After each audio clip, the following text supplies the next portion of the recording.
All right, I am live on a Saturday morning here in Edmonton, Alberta, Canada. It's 11 a.m. Mountain Standard Time.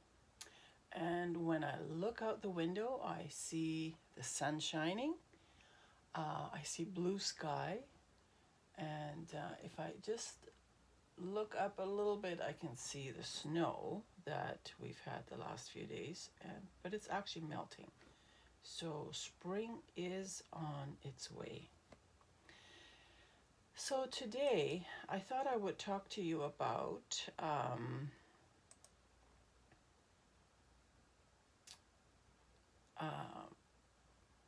continuation of what I started last week with what's new with me.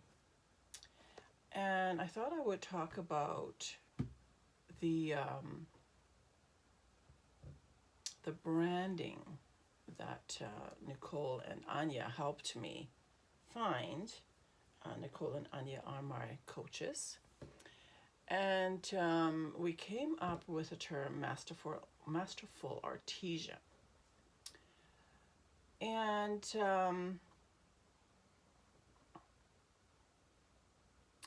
I really needed to do some looking at definitions, like first of all, what is an artisan?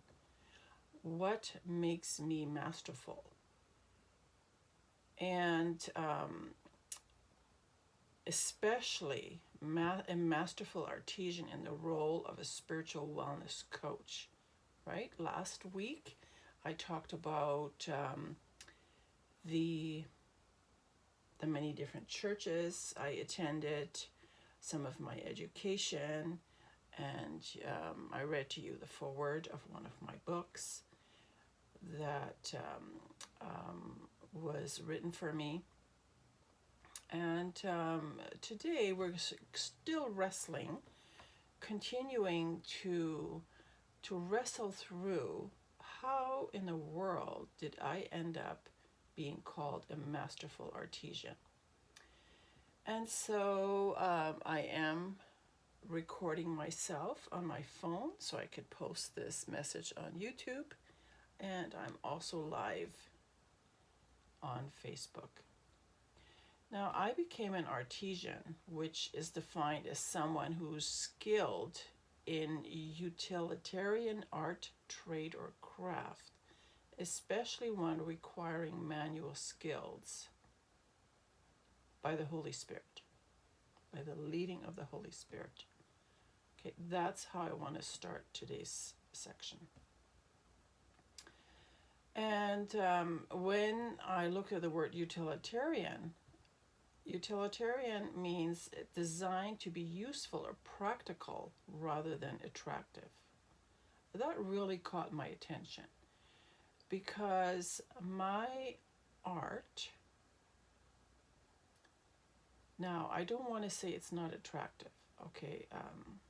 It's attractive, it's powerful, it evokes emotions in people. I may talk about that today or next week, how my art has impacted people. But it's not like the art of someone who has a fine arts degree, okay, or someone who, they can pick up a pencil and create the most amazing piece of art. That's not how I define myself. That's not how I would look at my art. My art is emotively expressive, and it draws feelings. It engages those who are either listening to poetry, listening to my songs, or watching a creative art piece. Now, as a masterful artisan spiritual wellness coach, I understand the spiritual struggles, which I described in last week's video, What's New. I facilitate spiritual growth and transformation in others through the following techniques and practices. Okay, and there are many more, but I am at this point only mentioning 8. First is prayer, journaling, meditation, mindfulness, emotive expressive art adventures, worship, Bible reading, and two-way journaling. I don't want to forget those of you on YouTube. Okay. Now, how do I do this? Well, I offer a sacred space through my Google Classrooms where we explore, reflect, and encourage each other to tap into our creativity. Now, some people have joined me and they didn't even know that they are creatives. So, through the exercises, through the assignments I give, they tap into their creativity, their intuition, and most of all, the spiritual, loving, creative, and spontaneous river flowing from heaven, God's dwelling place. That is what I believe sets me and this ministry apart, is that we're looking for God, part of the Trinity, the Trinitarian God, to release creativity, imagination, and we create from that. Now, as a masterful artisan spiritual wellness coach, I embrace my creative abilities as a means of self-expression and healing, and as a powerful tool for facilitating healing and discovery in others. So, in other words, I practice, I do the work on myself first, and then I pass it on to others. I approach my coaching practice with a deep reverence for the interconnectedness of spirit, soul, and body. True wellness encompasses all aspects of being. And it took me a while, a few years, I believe, to understand that. When I first came alive in charismatic circles, it was all about the emotions, right? And it was all about the emotions. I even felt that I wasn't allowed to consider what's going on in my soul. And, the body, well, anytime you had an owie in your body, you'd bring it to the front and be prayed for. And that is cool. I'm not saying anything about that. But through the years, I learned that the soul is part of me, and I needed to learn more about it. And thankfully, there have been several ways of how I've been able to learn and heal in that part of me. So, for people I coach, they do not need to be concerned about their level of artistic skill. Okay? And by that I mean, I've had people join me and literally they just took a pencil and did some coloring of some lines and circles that they created, and they were touched by that. It really gave them a sense of peace to be able to just play. Of course, there have been others who are very creative and have great abilities, but also they were touched by the entire process of what we go through. Okay, my interest and the interest of those who participate in my coaching, it's the expression of what's hiding inside of us, inside of them. That is what we pay attention to. And we find these things out through creative activities.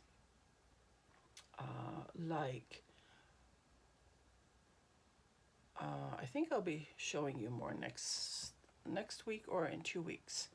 So hang on to that thought. I'll share more with you. So today I'm going to give you an example of a story I wrote, and I do have a picture to go with it. So what I'm going to try to do is find the picture and post it in Facebook and post it in YouTube as well. Okay, so but this is a story, and it came through a mode of expressive adventure of different kinds of exercises we did, but this was the result. A long time ago, I saw myself preaching and ministering to people. It did not happen the way I expected it. I was devastated because I compared myself to others who seemed to be so loved and appreciated by the Lord. They traveled the world, shared their testimonies, and brought salvation and healing. Then I began to minister to the homeless and addicted, the brokenhearted, purely by faith. Then I began my educational journey, learning more and more about how to process my story. Then I was bombarded by spontaneous releases of books, songs, and creative arts. I was overwhelmed but kept going, sometimes stopping for a short rest.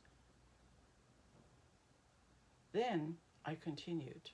I felt refreshed and more inspired to continue the projects given. I'm continuing what I'm given, slowly seeing how special I am to the Lord. He loves me for me. He values me for me. He uses me as I am. He blesses me for others. He heals me to touch others' lives. He gets the praise and the glory. When we go through the adventures, the emotive expressive adventures, we learn about two-way journaling. And by that, I mean it's when we use the 4 keys, when we quiet down, we are open to the spontaneous flow, when we worship the Lord, right? When we write down what He gives us, the words He gives us. Okay? This is something He said to me. Martina, be blessed to set the captives free, those bound up in their souls and spirits. Be filled with my Holy Spirit. You shared my plans and purposes. You inspired men and women alike. You have traveled already. You will travel more. You minister to many. There are many more to come. You felt refreshed and passionate after each sharing. That was a short message He gave me. And when I think of it, there's truth to that. I was in Colorado Springs last May actually, on my birthday, and took part in a Spirit Life workshop, and offered just a tiny workshop, but it was cool. People were very touched. And this year, I'm again traveling, but this time to Florida, thanks to Brian, who surprised me with a plane ticket and the registration. So I'm very excited to go to Florida and to again participate with a 1-hour workshop as the Spirit Life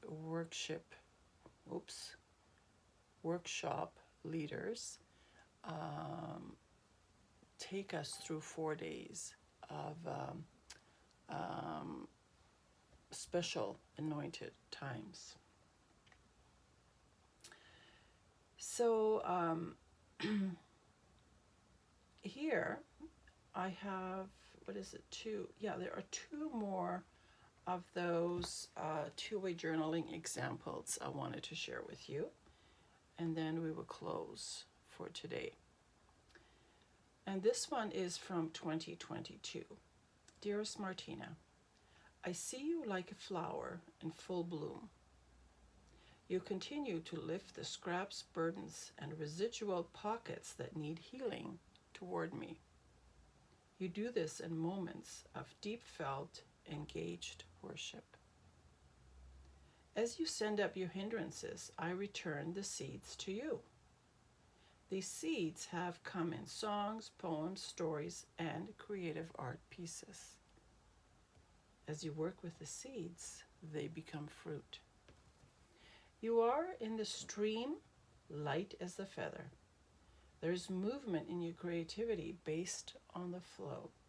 Sometimes it comes gushing out and takes you into new territory. Other times, it's gentle and sweet. There are rocks, obstacles, and challenges to be faced and overcome. Martina, I'm giving you the desires of your heart, those that line up with my calling upon your life. Keep worshiping and delighting in me. A new season is on its way. Here's another short one. December 2022. Martina, yes, I have given you a message to share. This message inspires those who hear it and follow it. Together, we will release prisoners and heal the brokenhearted, not just in your neighborhood, but worldwide. Today is the day of the next phase of your training. You trusted me to present the foundation of this workshop. I'll do the rest. And let me just say to you that during COVID, I had people join me over Zoom that were actually my neighbors, right? We lived in a seniors home, a seniors apartment building, and we were not allowed to hang out with each other, but we met over Zoom. And we did expressive art adventures, and people were really, really touched. It was a very great experience. And then, so this was 2022 when I wrote this. I started doing lives on LinkedIn with several ladies and posted them. And what I say now is that the word worldwide here is actually true, because my students have been from Hong Kong, Alaska. What else do I say? There's 3 or 4 things. Alaska, well, I've been to Cleveland now. And it seems like I'm forgetting something important. Yeah, but what I want to say to you is that the word that the Lord gave me, right, is true. It's in 2022. And I can actually say that, yes, it's happening, right? And he said, today is the day of the next phase of your training. Okay, so 2022, what have I been learning? What have I been doing? Well, I'm going to share these things with you as we actually continue and together look at what makes me a masterful artisan in the role of a spiritual wellness coach. And again, I just want to say, it's, to me, this has all come as a great surprise. I never expected in my entire life, and I'll share that more about this next week. that these kind of amazing experience would be there for me. So thank you for listening, and I hope you learned something new today. And I will be speaking to you again next week. Thanks so much.